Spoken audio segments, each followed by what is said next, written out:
शान्ताकारं भुजगशयनं पद्मनाभं सुरेशं विश्वाधारं गगनसदृशं मेघवर्णं शुभांगम। जय श्री हरि विष्णु। नमस्कार भक्तों, हम सभी जानते हैं कि हिंदू धर्म में एकादशी का व्रत सभी व्रतों में सर्वश्रेष्ठ माना गया है। हर महीने हम एकादशी का उपवास रखते हैं, भगवान विष्णु की आराधना करते हैं। लेकिन क्या आपने कभी सोचा है कि एकादशी कौन है? एकादशी कोई साधारण तिथि नहीं है, बल्कि ये एक देवी है। आखिर भगवान विष्णु के शरीर से एकादशी माता का जन्म कैसे हुआ और क्यों इस व्रत को पापों का नाश करने वाला सबसे महान व्रत कहा जाता है? आज के इस वीडियो में हम पद्म पुराण में वर्णित एकादशी तिथि की जन्म कथा को विस्तार से जानेंगे। ये कथा इतनी पवित्र है कि केवल इसे सुनने मात्र से ही मनुष्य के कई जन्मों के पाप नष्ट हो जाते हैं। तो आइए पूरी श्रद्धा के साथ इस दिव्य कथा का श्रवण करते हैं। ये कथा सतयुग की है। उस समय मुर नाम का एक अत्यंत बलशाली और भयंकर राक्षस हुआ करता था। उस महादैत्य ने अपनी शक्ति के घमंड में आकर स्वर्ग पर आक्रमण कर दिया। उसने देवराज इंद्र, अग्नि, वायु और वरुण जैसे सभी देवताओं को पराजित करके उन्हें स्वर्ग से बाहर निकाल दिया और स्वयं स्वर्ग का स्वामी बन बैठा। स्वर्ग से निकाले जाने के बाद सभी देवता बेघर हो गए और पृथ्वी पर भटकने लगे।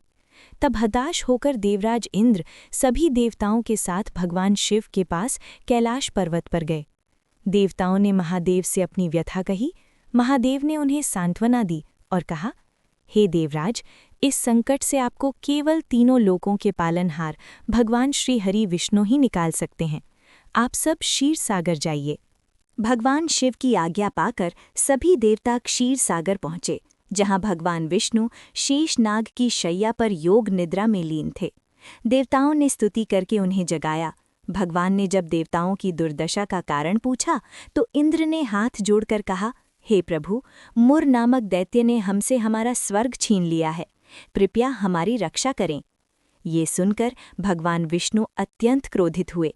उन्होंने देवताओं को आश्वासन दिया और मुर राक्षस की राजधानी चंद्रावती नगरी की ओर प्रस्थान किया। भगवान विष्णु और राक्षस मुर के बीच भयंकर युद्ध छिड़ गया। ये युद्ध कोई एक दो दिन नहीं, बल्कि पूरे 10,000 वर्षों तक चलता रहा। मुर की सेना तो नष्ट हो गई, लेकिन वो मायावी राक्षस लगातार युद्ध करता रहा। अंततः भगवान विष्णु युद्ध करते करते थक गए और विश्राम करने की इच्छा से बद्रिकाश्रम अर्थात बद्रीनाथ में स्थित हेमवती नामक एक विशाल गुफा में चले गए। उस गुफा में केवल एक ही द्वार था। भगवान वहां जाकर योग निद्रा में सो गए। राक्षस मुर भगवान का पीछा करते हुए उसी गुफा के द्वार तक पहुंच गया। गुफा के अंदर भगवान विष्णु को निद्रा में देखकर उसने सोचा, यही सही अवसर है, मैं सोते हुए विष्णु का वध कर दूंगा। जैसे ही उस राक्षस ने भगवान पर प्रहार करने के लिए अपना अस्त्र उठाया, तभी एक चमत्कार हुआ। भगवान विष्णु के शरीर से दिव्य तेज के साथ एक अत्यंत सुंदर, कांतिमान और अस्त्र शस्त्रों से सुसज्जित देवी प्रकट हुई। ये देवी और कोई नहीं, भगवान विष्णु की योग माया और उनकी अपनी ही शक्ति थी। उन देवी ने उस राक्षस को ललकारा। दोनों के बीच भयंकर युद्ध हुआ। देवी ने अपने हुंकार मात्र से मुर राक्षस के सभी अस्त्र शस्त्र नष्ट कर दिए और अंत में उसका सिर धड़ से अलग कर दिया। राक्षस मुर वहीं राख के ढेर में बदल गया। जब भगवान विष्णु की निद्रा टूटी तो उन्होंने देखा कि वो भयंकर राक्षस मृत पड़ा है और उनके सामने हाथ जोड़े एक दिव्य देवी खड़ी हैं। भगवान ने आश्चर्य से पूछा, हे देवी, आप कौन हैं और इस महापराक्रमी राक्षस का वध किसने किया है? देवी ने अत्यंत विनम्रता से उत्तर दिया, हे नारायण, मैं आपके ही अंश से उत्पन्न हुई आपकी ही शक्ति हूँ। जब ये राक्षस आपकी निद्रा भंग करके आपकी हत्या करना चाहता था, तब मैंने ही आपके शरीर से प्रकट होकर इसका वध किया है। भगवान विष्णु ये सुनकर अत्यंत प्रसन्न हुए। उन्होंने कहा, हे देवी, तुम मार्गशीर्ष मास के कृष्ण पक्ष की एकादशी तिथि को मेरे शरीर से उत्पन्न हुई हो, इसलिए आज से तुम्हारा नाम एकादशी होगा। तुमने इस महाभयंकर राक्षस से मेरी रक्षा की है, इसलिए मांगो, तुम क्या वरदान चाहती हो? तब एकादशी माता ने वरदान मांगा, हे प्रभु, यदि आप मुझ पर प्रसन्न हैं तो मुझे ये वरदान दे कि जो भी मनुष्य मेरे जन्म के दिन यानी एकादशी तिथि को उपवास रखेगा उसके सभी पाप नष्ट हो जाएंगे और अंत में उसे आपके परम धाम वैकुंठ की प्राप्ति होगी। तथास्तु।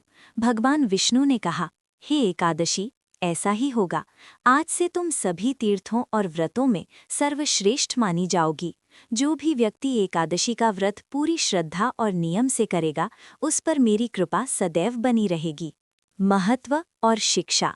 भक्तों, मार्गशीर्ष कृष्ण पक्ष की इसी एकादशी को हम उत्पन्ना एकादशी के नाम से जानते हैं, क्योंकि इसी दिन एकादशी माता उत्पन्न हुई थीं। एकादशी कोई साधारण दिन नहीं है, बल्कि स्वयं श्री हरि की शक्ति का स्वरूप है।